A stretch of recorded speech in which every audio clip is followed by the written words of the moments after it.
Hello दोस्तों, नमस्कार, आदाब, सत श्री अकाल। मैं अफरोज रिजवी TM24 न्यूज़ में आपका खैर मकदम है, स्वागत है।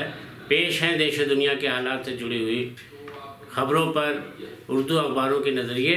इसमें कुछ खास सुर्खियाँ इस तरह से हैं कि बिहार में अब चुनावी मौसम को लेकर के भारतीय जनता पार्टी ने अपनी कोशिशें शुरू कर दी हैं। भारतीय जनता पार्टी की कोशिश है कि जिस तरह से दिल्ली में उसको कामयाबी मिली है, उसकी हुकूमत बन गई है, अब वो बिहार में भी यही चाहती है कि नीतीश कुमार के हाथों से बिहार की बागडोर भी अपने हाथों में ले ले। फिलहाल तो नीतीश कुमार अब कमज़ोर होते जा रहे हैं। जो मौजूदा हालात में उनके पास वज़ीर हैं, वो भी कब उनका साथ छोड़ दें नहीं कहा जा सकता, लेकिन नीतीश कुमार जो हैं भारतीय जनता पार्टी से अपना वफादारी दिखाते हुए फिलहाल सरकार में बने हुए हैं और बतौर मुख्यमंत्री काम कर रहे हैं। लेकिन भारतीय जनता पार्टी ने यहाँ पर अब सारी ताकत झोंक दी है। उसकी कोशिश है कि बीजेपी ही यहाँ के विकास और उस जनता के बीच अपना काम करे। इस सिलसिले में पिछले सोमवार को प्रधानमंत्री नरेंद्र मोदी ने यहाँ 24,000 करोड़ रुपए की योजनाओं का ऐलान किया और आकर के यहाँ पर उसका शुभारंभ किया है और लोगों को यकीन दिलाया है कि वो भारतीय जनता पार्टी की सरकार अब यहाँ के लोगों के विकास के लिए काम करेगी। और उन्होंने इसी के साथ ही राष्ट्रीय जनता दल के मुखिया और लालू प्रसाद यादव पूर्व मुख्यमंत्री जो रहे वहाँ पर, उनको लेकर के भी काफ़ी आलोचना की और कहा कि जो लोग चारा घोटाला करते हैं वो जनता का विकास कभी नहीं कर सकते। तो इस तरीके से उन्होंने लालू को भी निशाने पर लिया और राष्ट्रीय जनता दल की भी काफ़ी नुक्ताचीनी की और इस सिलसिले में उन्होंने तमाम बातें की। उन्होंने कहा कि जो लोग राम मंदिर और कुंभ के खिलाफ नज़रिया रखते हैं, उसके खिलाफ बोलते हैं, वो कभी भी देश का हित में काम नहीं कर सकते। बिहार की जनता इनको कभी नहीं माफ़ करेगी और बिहार की जनता इनको बताएगी आने वाले वक्त में कि वो झूठों के साथ ज़्यादा दिन साथ नहीं देगी। दरअसल प्रधानमंत्री मोदी बिहार के भागलपुर में एक जनसभा को संबोधित कर रहे थे और सभा के दौरान ही उन्होंने राष्ट्रीय जनता दल राजद के लीडर लालू प्रसाद यादव को निशाने पर लेते हुए इन तमाम बातें की।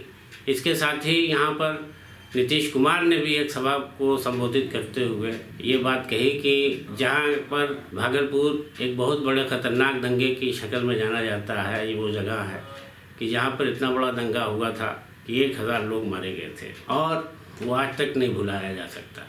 हैरत की बात यह है कि जनता दल यूनाइटेड और बीजेपी के पहले जो भी हुकूमतें रहीं, उन्होंने कभी अपने वोटरों का साथ नहीं दिया। जिनसे उन्होंने वोट लिया उन्हें कभी सांप्रदायिक दंगों से बचाने की कोशिश नहीं की और आज भी यही हालत है कि वहाँ पर विकास के नाम पर लोग पिछड़ते चले गए, उनको कुछ नहीं मिला। नीतीश कुमार ने ये बातें तब कहीं जब मौके पर प्रधानमंत्री नरेंद्र मोदी और वहाँ के राज्यपाल आरिफ मोहम्मद खान, जो कभी कांग्रेस के बड़े लीडर हुआ करते थे, भी मौजूद। इस तरीके से भागलपुर के दंगों की भी याद दिलाई जनता को वहाँ पर और उन्होंने भी कहा कि अब यहाँ की जनता राजद से छुटकारा पाना चाहिए। बहरहाल पीएम मोदी तो बीजेपी को बिहार मजबूत करने के लिए बोले और नीतीश कुमार ने भी कोशिश की कि उनकी पार्टी की सरकार पुनः आ जाए, लेकिन ये तो आने वाला वक्त ही बताएगा कि भारतीय जनता पार्टी की हुकूमत रहेगी या यूनाइटेड JDU की मिलीजुली सरकार बनेगी। तो इस पर सभी की निगाहें रहीं। इसके अलावा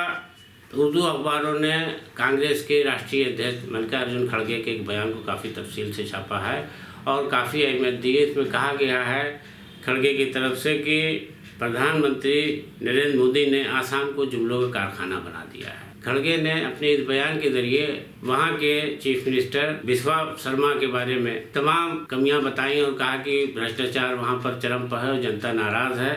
इस तरीके से खाली जुमलेबाजी की सरकार वहाँ चल रही है और उन्होंने कहा कि प्रधानमंत्री मोदी इस तरफ से मुंह मोड़े हुए हैं और यहाँ पर जुमलों का कारखाना बना दिया है, खाली लोगों को गुमराह किया जा रहा है। इसके अलावा नई दिल्ली से जारी एक खबर में वजीर कानून ने कहा है कि देश में लोकसभा और विधानसभा के चुनाव संविधान के खिलाफ नहीं है। उन्होंने इसकी वकालत करते हुए कहा कि ये चुनाव साथ साथ कराए जाएंगे, इससे देश का हित है और इसे कराना कोई गैर कानूनी नहीं है। इसके अलावा काबुल से एक खबर मिली है, अफसोसनाक खबर है कि जहाँ घंघोर बारिश की वजह से 29 लोगों की मौत हो गई है। और इसके अलावा सूडान में एक भयानक विमान हादसे में 45 लोगों की मौत हो गई। इसमें कुछ सैनिक एहलकार भी शामिल थे। तो दोस्तों, इसके साथ ही दीजिए अफरोज रिजवी को इजाज़त। नमस्कार।